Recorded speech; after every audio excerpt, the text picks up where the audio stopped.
कराची में तबाहाल सीवरेज निज़ाम कब्रिस्तानों की बेहुरमती और तबाही का बाइस बनने लगा।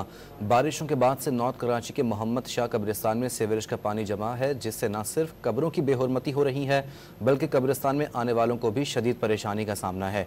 मजीद जानते हैं वहाँ मौजूद डॉन न्यूज़ के नुमाइंदे आसिम खान से। आसिम, बताइएगा, कब्रिस्तान में सीवरेज का पानी जमा होने और निकासी के लिए इंतजामिया के इकदाम क्या हैं?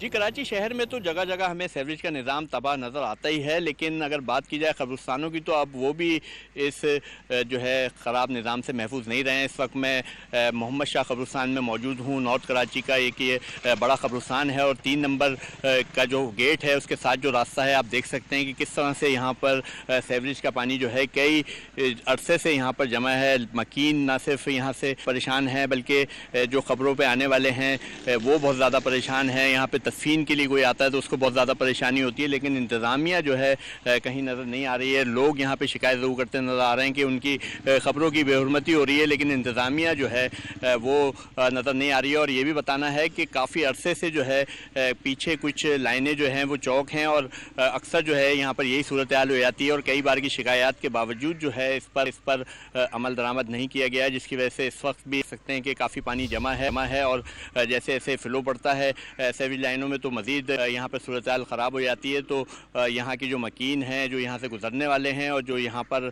जिनके प्यारे दफन हैं आने वाले और तदफीन के लिए आने वाले, सबका यही कहना है कि फ़िलफ़ौर जो है इंतज़ामिया इस पर तवज्जो दे और इस लाइन को क्लियर कराए कि ना सिर्फ यहाँ से सीवरेज का पानी निकल सके बल्कि ख़बरों की बेहुरमती से भी बचा जा सके।